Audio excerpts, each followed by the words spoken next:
Rain drummed softly against the wide glass windows of Harbor Café, Seattle's most beloved corner spot, where the scent of espresso mingled with sea breeze from the nearby pier. It was the kind of morning that begged for warmth, a place to hide from the world, or perhaps to find something unexpected. Amelia Hart pushed open the door with one hand, balancing her umbrella, laptop bag, and a stack of lesson plans. Her 6-year-old son, Eli, was finally at school after a chaotic morning. She had a half-hour to finish grading essays before her next tutoring client. But as her eyes swept across the cafe, she froze. Every table was taken. Of course it was. It was a rainy Tuesday. Everyone in Seattle had the same idea. Her pulse quickened. "Maybe there's a spot near the counter," she murmured under her breath. But even that was full. Students with headphones, couples sharing croissants, a man typing furiously on a laptop, earbuds in. Then she saw him. At the far end, near the large window overlooking Elliott Bay, a man sat alone at a corner table for two. He was dressed in a charcoal coat, his posture straight, his expression unreadable. The sort of person you notice without meaning to. His black hair was swept back, and he was scrolling through something on his phone with the kind of intensity that suggested power and distance. Amelia hesitated. She wasn't the type to interrupt anyone, much less someone who looked like he might own the entire block. Still, she needed a seat. She approached quietly, her voice soft. "Excuse me, would you mind if I—" He looked up. Steel gray eyes met hers, sharp, intelligent, but tired somehow. There was something about them that made her chest tighten, as if she recognized that kind of loneliness. "Yes?" His voice was low, smooth, and commanding, without meaning to be. She cleared her throat. "I just need a place to sit for a bit. I can keep to myself. Promise." For a moment, he simply studied her, or rather assessed her, as if calculating the probability of something. Then, slowly, he gestured to the empty seat across from him. "Go ahead."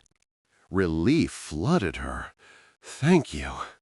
She set her things down, then took a sip of her rapidly cooling coffee. "I appreciate it. Everywhere's packed." "I noticed," he said, glancing toward the crowd.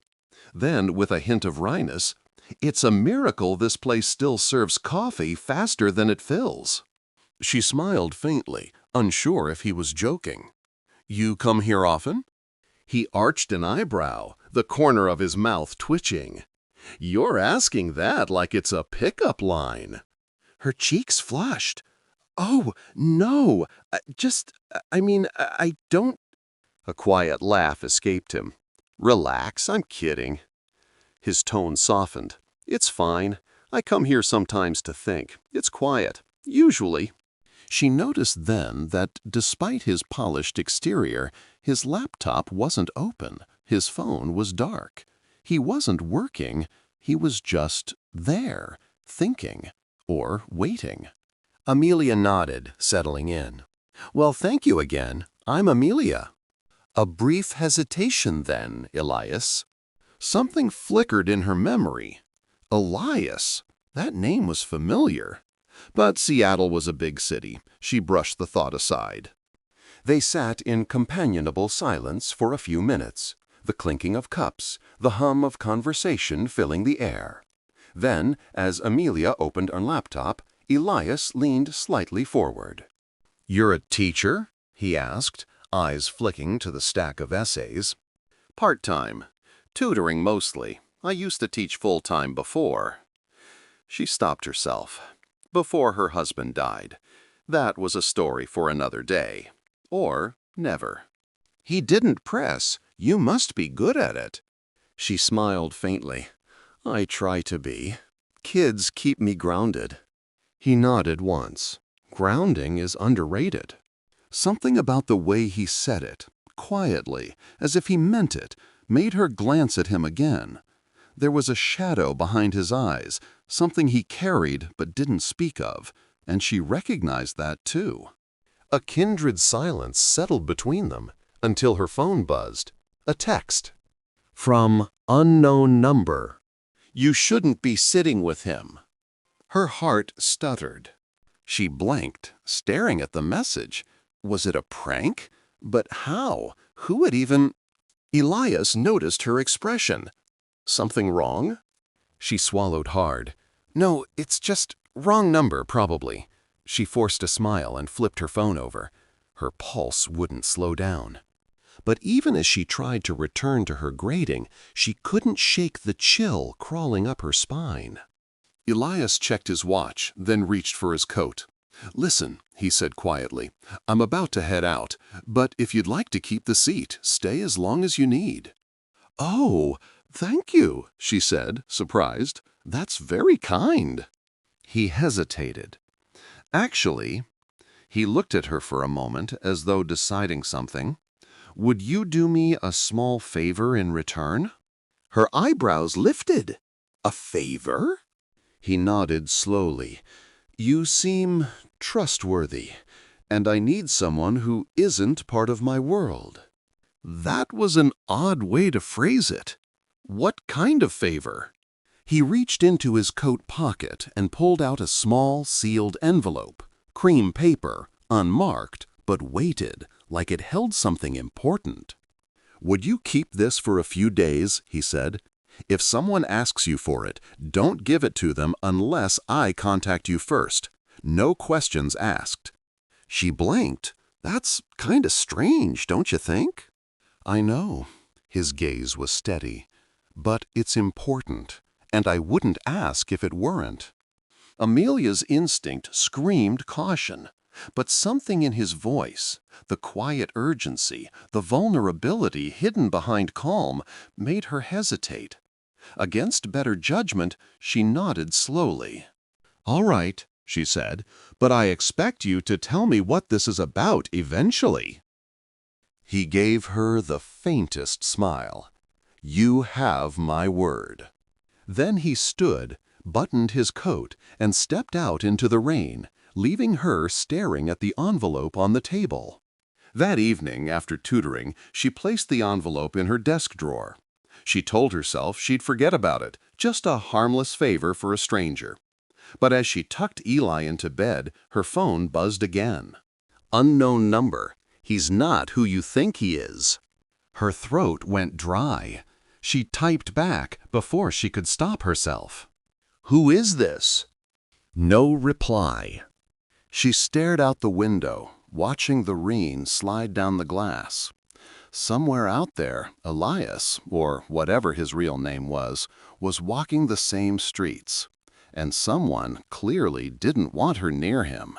The next morning, the news flashed across every screen in the cafe. Tech billionaire Elias Rowan missing. Police investigating disappearance. Amelia's coffee cup slipped from her hand, shattering on the floor. The barista shouted something about towels, but she barely heard it. Her hands trembled as she reached into her bag for the envelope she still hadn't opened. Her fingers brushed against the seal. There was something written on it now. A faint line of ink that hadn't been there before. Trust no one. Her breath caught in her throat. And in that moment, she realized she wasn't just a stranger who borrowed a seat. She was part of something much, much bigger. The news anchor's voice repeated the headline again and again inside the cafe, each word heavier than the last. Tech billionaire and CEO of Rowan Dynamics, Elias Rowan, has been reported missing. Authorities suspect foul play. No ransom demands, no sightings. Amelia's legs went weak. Elias Rowan, the quiet man from the cafe. The one who offered her a seat. The one who left her with a sealed envelope marked, "Trust no one." How could she have sat across from someone whose face now lit every news channel? Worse, Why had he chosen her? Customers whispered in hushed tones. Isn't he the guy who made that encrypted communication app? I heard his company was under federal investigation. No, you're thinking of the merger scandal. Didn't someone threaten him recently? Every word twisted inside her. She forced herself outside, into the cold Seattle drizzle, needing air, needing space to think. Eli was at school. She had hours before pickup, hours to panic. She pressed a trembling hand to her forehead. What was in that envelope? Where was Elias? Who warned her yesterday? The message's words pulsed behind her eyelids. He's not who you think he is. Despite the fear crawling through her, a deeper ache throbbed beneath it. Worry. Elias had been calm, but also troubled, haunted. She had seen the heaviness in his eyes. Something was after him, something real. She ducked into the small alcove beside the bookstore, sheltering from the rain. With stiff fingers, she pulled the envelope from her bag. The cream paper was smooth, but the message written on the seal, "Trust no one," sent a chill rippling across her skin. She whispered into the rain, "What have you gotten me into, Elias?" Her thumb hovered over the seal. She wanted to open it, needed to. But his voice echoed in her memory. "Don't open it unless I contact you." A promise. A warning. Or both. Before she could decide, her phone buzzed again. Unknown number. Don't trust the police. Keep the envelope hidden. Her breath froze. "How do you know about the envelope?" she whispered. Her fingers shook as she typed. "Who are you?" No response. A moment later, a low black car rolled past the sidewalk, slowing, windows tinted, watching. Her instinct screamed. She shoved the envelope deep into her jacket and walked quickly down the street, not running, but close. When she reached the corner, she risked a glance back. The car had stopped. A man in a dark coat had stepped out. He scanned the street, searching for her. Amelia spun around and hurried away, weaving into the crowd near Pike Place Market. Her heart pounded, sweat mixing with rain. She ducked between vendor stalls until the noise swallowed her. Her phone buzzed again. Unknown number. Walk straight. Don't look back. She froze. Was this a trap, or someone trying to help her? Then another message came in, different number this time. One she recognized. Elias. Her heart jumped into her throat. Amelia, if you're reading this, I need you to listen carefully. You're in danger. Do not go home. Do not talk to anyone from my company. And whatever happens, do not open the envelope. Then silence. The message was sent 2 hours ago, before the news broke, before he vanished. Her knees buckled against a nearby stall, and a vendor shot her a concerned look. She forced a smile, pretending everything was fine, and pulled back into the crowd. Her thoughts spiraled. He'd known he was going to disappear. He'd known she would be dragged into this. Why her? Why a random single mom in a café? Unless she wasn't random. A gust of ocean air whipped through the market, bringing salt and winter cold. Her phone buzzed again, this time with an incoming call. Unknown caller. Her pulse jackhammered. She answered with shaky breath. "Hello?" A distorted voice rasped through the line. "Miss Hart, hand over the envelope." Her heart lurched so violently she nearly dropped the phone. "Who is this?" You have something that doesn't belong to you." Every word slithered with threat. "Give it back, and you won't have to bury anyone else." Her blood ran cold. Don't you dare talk about my son." A low chuckle leaked through the static. "We know you have a child, a boy, 6 years old. Eli, is it?" Her vision blurred. Her breath shattered into pieces. "No," she whispered. "Stay away from him." "You're in no position to make demands." A pause. "We'll come for you soon." The line went dead. Amelia stared at the phone, numb with terror. She couldn't breathe, couldn't think. The words repeated in her skull. "Give it back. You won't have to bury anyone else. Eli." Her stomach heaved. She pressed a hand against a wooden pillar, steadying herself against the storm of fear. She needed answers. Someone had to know something, someone she could trust. But Elias's warning echoed. "Trust no one. Don't talk to anyone from my company. Don't open the envelope." She stumbled out of the market and ducked into a nearby alley, heart racing. Rain soaked through her sweater, chilling her to the bone. She reached into her coat again, gripping the envelope like a lifeline. Then she heard a voice behind her. "Amelia?"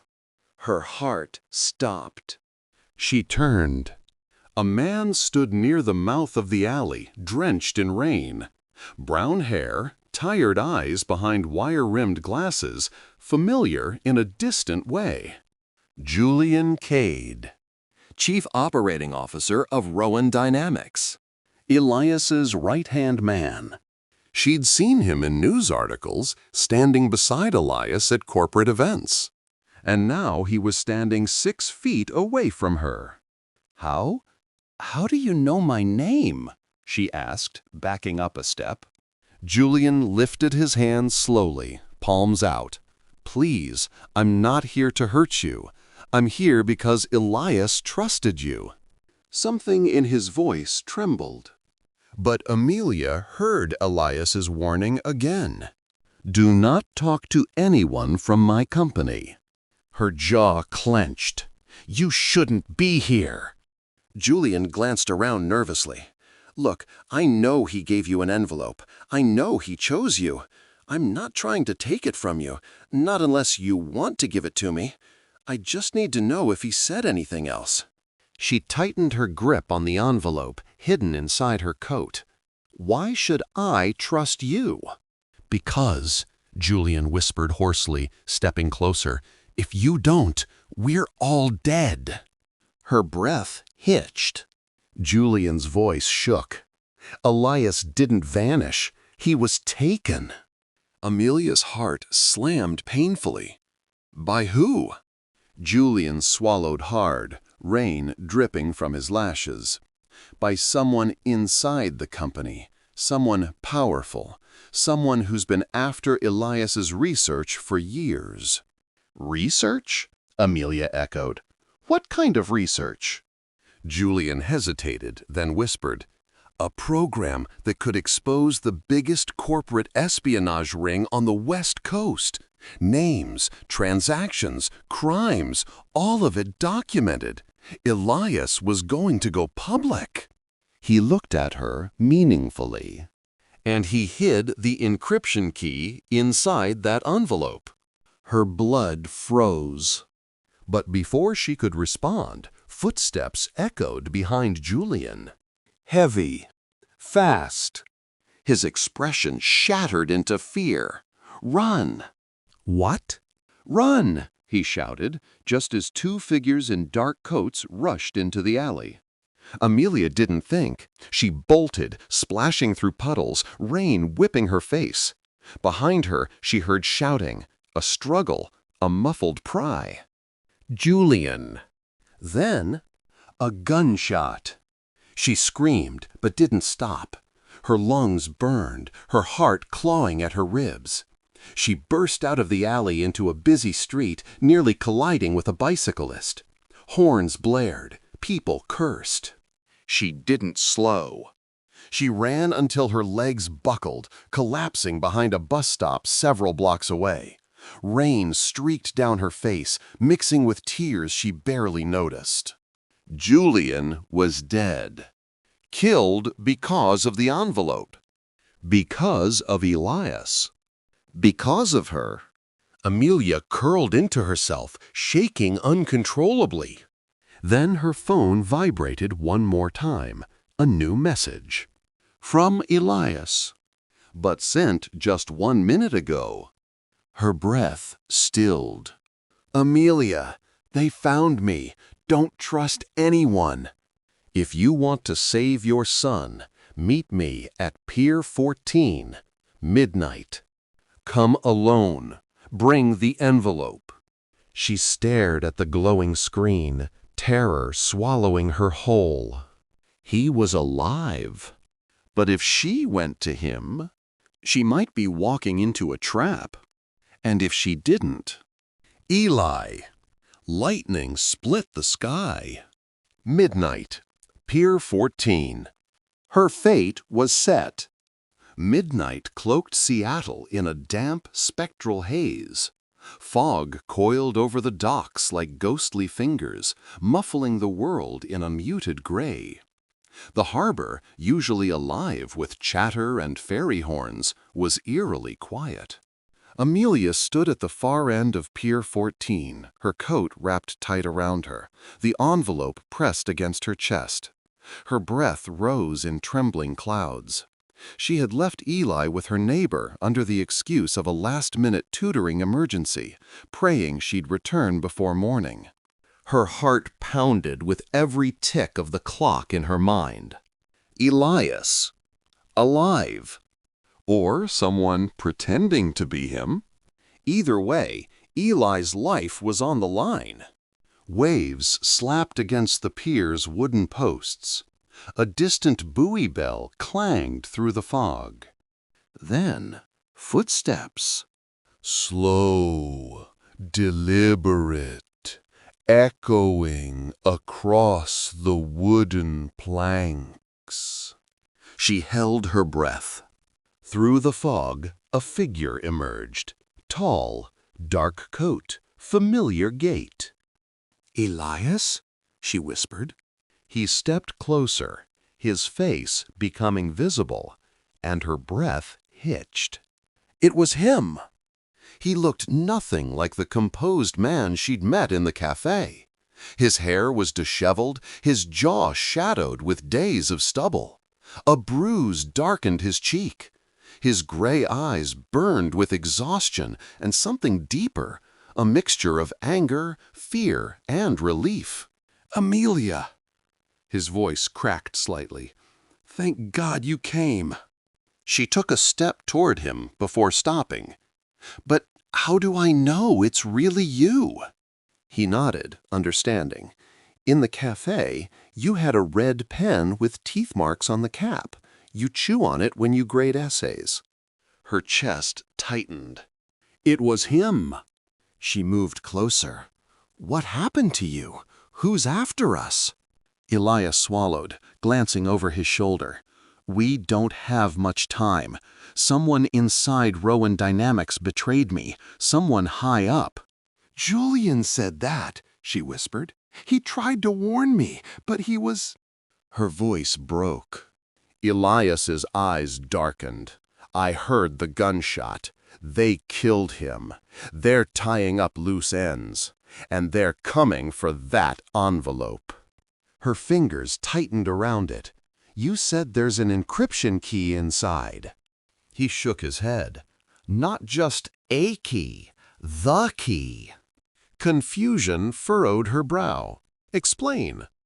Elias stepped closer, lowering his voice. For the past 2 years, Rowan Dynamics has been secretly tracking a corporate espionage syndicate. A network that infiltrates tech companies, steals IP, sabotages mergers, even arranges Disappearances. Amelia's blood chilled. Disappearances like yours? Exactly. Elias's jaw clenched. I developed a program that could expose the entire network. The final piece, the only piece they don't have, is hidden inside that envelope. Her breath caught. Why give it to me? Because you're the only person they wouldn't suspect. His voice softened. You were just a woman who needed a seat. Someone innocent. Someone kind. Something warm and painful twisted in her chest. She cleared her throat. And now I'm dragged into all of this. His expression cracked with guilt. I'm sorry, Amelia. I should never have involved you. You didn't involve me, she whispered. You asked for help, and I said yes. For a moment, the chaos around them faded. Fog drifted through the space between them. Their breaths mingled in the cold air. He stepped closer, close enough that she could see the faint tremble in his hands. Amelia, I was terrified they got to you. When your number went dark earlier, you texted me, she said, about meeting you here. Elias's brow furrowed. I didn't text you. Her heart plummeted. What? I didn't send any message. I lost my phone 2 days ago. The world tilted sharply. But the message said, suddenly, a searing beam of light cut through the fog. A spotlight. Then another. Shouts erupted behind them. There, don't let them escape. Elias grabbed her hand. Run! She clutched the envelope and sprinted with him down the pier as shadows surged behind them. Fog swallowed everything, but the pounding footsteps grew louder. Who are they? Amelia gasped. Some of them are from my company, Elias said, breath ragged. Some are hired guns, all working for the same man. Who? Elias's voice was barely audible. Victor Hale. The name struck her like a blow. She'd seen him in articles. Rowan Dynamics' chief financial officer. Calm, polished, smiling beside Elias in photos. He's behind everything, Elias said. Julian discovered proof. We were going to leak it. Hale found out first. Gunshots cracked through the night. Wood splintered near their feet. Amelia shrieked. This way! Elias pulled her behind a stack of shipping crates. Her lungs burned. Her legs shook. She clutched the envelope like a lifeline. Voices echoed nearby. She has it. Check the docs. Find Rowan. Alive or dead. Pier 14, move! Elias pressed a finger to her lips, urging silence. His breath warmed her chilled skin. Fear coiled tight inside her. Amelia's whisper trembled. Elias, what do we do? We get off the pier. There's a small fishing boat tied near the end. If we can get to it. Another shout cut through the night. There! Flashlights surged toward them. Elias cursed under his breath and grabbed her hand again. They bolted down a narrow walkway, fog swirling wildly around them. But when they reached the boat, a figure was already standing there. Tall, cold, smirking. Victor Hale. His silver hair glistened under the harbor lights. His tailored coat was pristine despite the cold. His sharp features carved with arrogance. Well, Hale said smoothly, the famous Amelia Hart. I've been waiting to meet you. Elias stepped in front of her, shielding her. If you touch her... Oh, spare me the heroics, Hale drawled. You should have stayed missing, Elias. Everyone was ready to mourn your tragic accident. Elias lunged, but two armed men appeared behind Hale, guns raised. "Don't," Amelia whispered, pulling Elias back. Hale's eyes glinted with amusement. Smart woman. His gaze dropped to the envelope in her hand. Give it to me, Amelia. That envelope contains something worth billions. Names of my clients. Proof of every service I've arranged. If you give it to me, maybe I'll let you walk away alive. Her heart hammered. Why me? She asked shakily. Why drag me into this? Hale smiled. Because Elias was foolish enough to trust you, and now you're my leverage. His hand extended. The envelope. Amelia's fingers tightened until her knuckles whitened. Elias's voice broke beside her. Amelia, don't... She didn't get the chance to decide. From the darkness, something metallic clinked onto the pier. A small cylindrical object. Hale's eyes widened. Move! Elias shouted, tackling her to the ground. The object exploded in a burst of blinding white light. A stun grenade. Shouting erupted. Confusion. Chaos. Figures appeared through the fog, dark silhouettes, armed, moving with military precision. A new voice roared over the dock. Federal agents, drop your weapons. Hale snarled, retreating as his men opened fire. Elias dragged Amelia behind a metal container as bullets tore through the air. Her ears rang with the deafening noise. Her chest heaved as she clutched the envelope to her heart. Elias, she shouted over the chaos, what do we do? He looked at her, eyes raw, desperate, terrified. He opened his mouth to answer. But before he could, a loud metallic click sounded behind them. A gun being cocked. Amelia froze. Slowly, she turned. A woman stood behind them. Black tactical gear. Cold eyes. Gun aimed at Amelia's head. Elias's breath choked out. No, Nadine? The woman smirked. Hello, Elias. Amelia stared, heart shattering.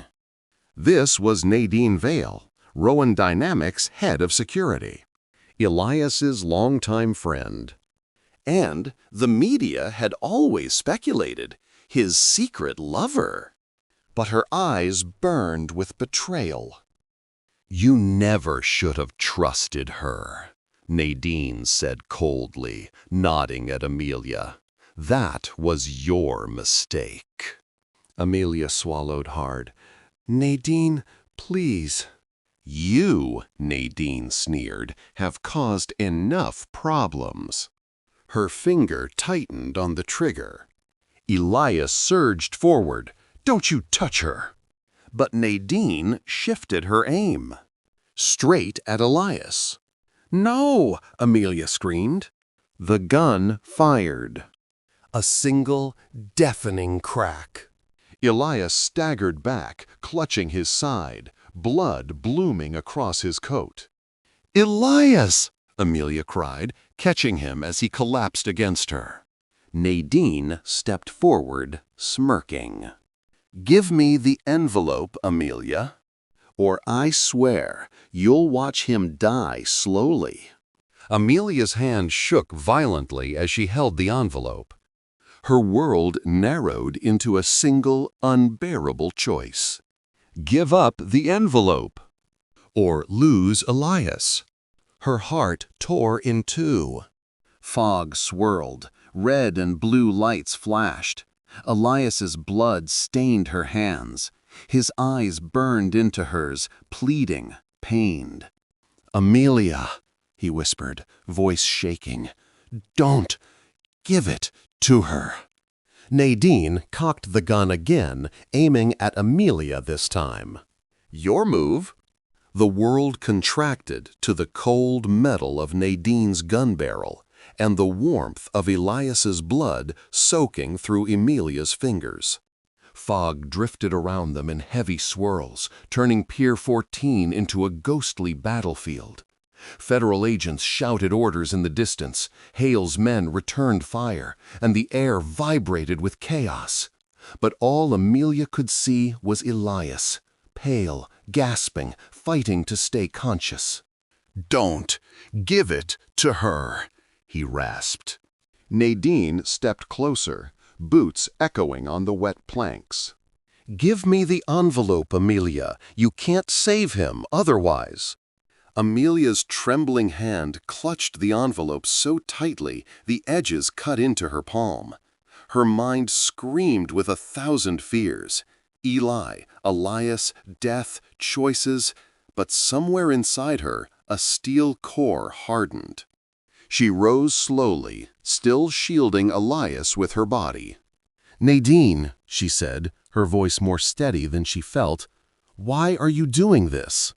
Nadine let out a bitter, humorless laugh. "You think this is about money or espionage? It's about him." She jabbed the gun toward Elias. "He promised we'd take down Hale together. Promised we were partners." Elias gritted his teeth, pain twisting his face. "I trusted you, Nadine. You were my closest friend." "That's the problem," she spat. "Friend, just friend, after everything I did for you." The truth hit Amelia like ice. Nadine wasn't just a mole. She was in love with Elias. Dangerously so. "And then," Nadine said, her voice cracking, "I see you give that seat to her, some nobody, and suddenly she gets your trust, your secrets?" Her eyes burned with resentment. "Why her, Elias? Why not me?" Amelia felt Elias shudder against her. "Because she's not cruel," he whispered. "Because she's good." Nadine's face twisted. "Wrong answer." She tightened her grip on the trigger. Amelia's instincts screamed. She couldn't open the envelope. She couldn't give it away. But if she did nothing, Nadine would kill both of them. Her heartbeat thundered. Then, a faint buzzing. Her phone, tucked in her coat, lit up with a new message. A notification illuminated her chest. Nadine's eyes flicked down. What is that? Amelia inhaled sharply and made a decision. "The truth," she said. With a single motion, she flung the envelope into the air, and at the same time tapped the notification on her phone. A blasting, high-pitched alarm shrieked from the device. Nadine flinched, gun hand jerking.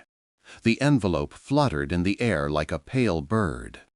Elias lunged. Amelia threw herself sideways. Nadine fired. But the bullet tore through empty fog. Federal agents surged in from both sides, drawn by the loud alarm. Red laser sights cut through the mist. "Drop the weapon!" an agent shouted. Nadine snarled and whirled toward them, aiming wildly. She fired 2 shots before agents tackled her to the ground. The gun clattered away, skidding across the deck. Amelia scrambled toward Elias as agents restrained Nadine, who screamed in fury, "Elias, you should have chosen me!" Her voice dissolved into sobs and curses as they dragged her away. Elias slumped against the pier railing, blood dripping through his fingers. Amelia threw her arms around him, catching him as he swayed. "Stay with me," she begged. "Please, Elias, I need you to stay awake." He managed a faint smile. That alarm, what was that? She held up her phone, tears streaking down her cheeks. A panic app. I downloaded it when the threat started. I never thought I'd actually use it. He exhaled weakly. Smart. Not as smart as giving me a mystery envelope and making half the city chase me, she tried to joke, but her voice cracked with fear. Elias lifted a trembling hand and brushed a tear from her cheek. Amelia, I'm sorry for everything. Don't, she whispered. Just stay. Agents approached them. One knelt beside Elias. We need to get him to a hospital, now. Two others retrieved the envelope, now lying near the edge of the pier. One agent examined it, then nodded sharply. This is it, the encryption key. Rowan, this will bring down Hale's entire network. Elias closed his eyes in relief. Where's Hale? Amelia asked. The agent's expression hardened. We have him, and several of his men, thanks to your call. My call? Amelia blinked. The agent nodded. We received your panic alert. It transmitted your location. She stared at her phone in disbelief. In the end, the thing she downloaded out of fear saved both of them. Elias's hand gripped hers suddenly, weaker than before. Amelia. Her heart lurched. Stay with me, please. Elias, look at me. His eyelids fluttered. Thought I lost you, he murmured. His voice trembled, not from pain, but something far deeper. Never been more scared. Amelia cupped his face in her hands. You're alive, she whispered. I'm not going anywhere. The medics lifted him onto a stretcher. He winced but didn't let go of her hand until the very last moment. I'll be right behind you, she promised. His fingers slipped free. He closed his eyes. And for a terrifying second, Amelia couldn't tell if he was still conscious. The world spun around her. Sirens, fog, footsteps, but she forced herself to follow the paramedics. She wouldn't lose him. Not now. Not after everything. 2 weeks later. Seattle was calmer. News broadcasts announced the arrest of Victor Hale and the dismantling of the espionage ring. Nadine was in federal custody. Julian's death was honored as the final puzzle piece that led to the conspiracy's downfall. And Elias survived. Stitches, internal bleeding, weeks of recovery ahead. But he survived. Amelia visited him every day after dropping Eli at school. She brought books, puzzles, bad jokes, and too many coffees. Elias teased her about smelling like chalk and crayons. She teased him about finally sitting still for once in his life. Some days were quiet, some filled with laughter. But every day they grew closer. One rainy afternoon, Amelia stepped into his hospital room to find Elias standing, wobbly but upright, beside the window. "Doctor said I can start walking," he announced. "That's amazing," she said softly. "Just don't fall. I'm not strong enough to carry you." He chuckled. "I don't know. You've been carrying me emotionally for weeks now." She blushed. "Don't say things like that." "Why?" he asked gently. "Because it's true?" She looked at him, really looked, at the man whose life had collided with hers in a crowded café, whose secrets almost destroyed her, whose heart, beneath all the armor and brilliance, was softer than anyone knew. "I'm just a teacher," she whispered. "I'm just a man," Elias said, who fell for a woman brave enough to trust him when she shouldn't have. Her breath caught. Elias stepped closer, slowly, carefully, until he stood inches from her. His gray eyes searched hers. "As soon as I'm out of here, I'd like to take you to a place where nobody is chasing us, where we can just breathe." He swallowed. And I'd like to see where this goes. You and me. Amelia's heart fluttered painfully. I'd like that too, she murmured.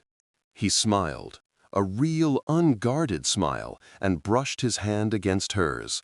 Their fingers intertwined naturally, as though they'd been doing it for years. Elias drew a soft breath. "Can I?" She answered by rising on her toes and pressing her lips to his. Warmth. Relief. Home. When they pulled apart, Amelia rested her forehead against his. "Next time," she said, "let's meet in a café with no mystery envelopes." Elias laughed softly. No promises. Epilogue, 3 months later. Harbor Café was quieter than usual, the gentle hum of morning customers blending with soft jazz. Amelia sat by the same window where it all began, sipping her latte. A small hand reached for her biscuit. "Mommy, can I have the chocolate one?" Eli asked. "Only if you don't tell Mr. Elias." "Too late," a familiar voice teased. Elias approached with coffees in hand. No coat, no security team, just a comfortable sweater and a smile that made her heart flutter. He set a small envelope on the table, cream-colored, elegant. Amelia stared at it. "Please tell me that's not another mystery." "No mystery." Elias slid it toward her. "Just an offer." She opened it. A letter on Rowan Dynamics letterhead. A full-time teaching program funded by Elias Rowan. For underprivileged students in Seattle. Her breath caught. "I want to build something good," Elias said softly. "And I want to build it with you." Tears filled her eyes. "Elias, this is—" He took her hand. "It's just the beginning." Eli crawled onto Elias's lap, perfectly comfortable. Another sign of new beginnings Amelia never expected. Elias kissed her cheek gently. Judging by the warmth spreading through her, this new chapter would be nothing short of beautiful. Rain tapped softly on the cafe windows. This time, it sounded like promise.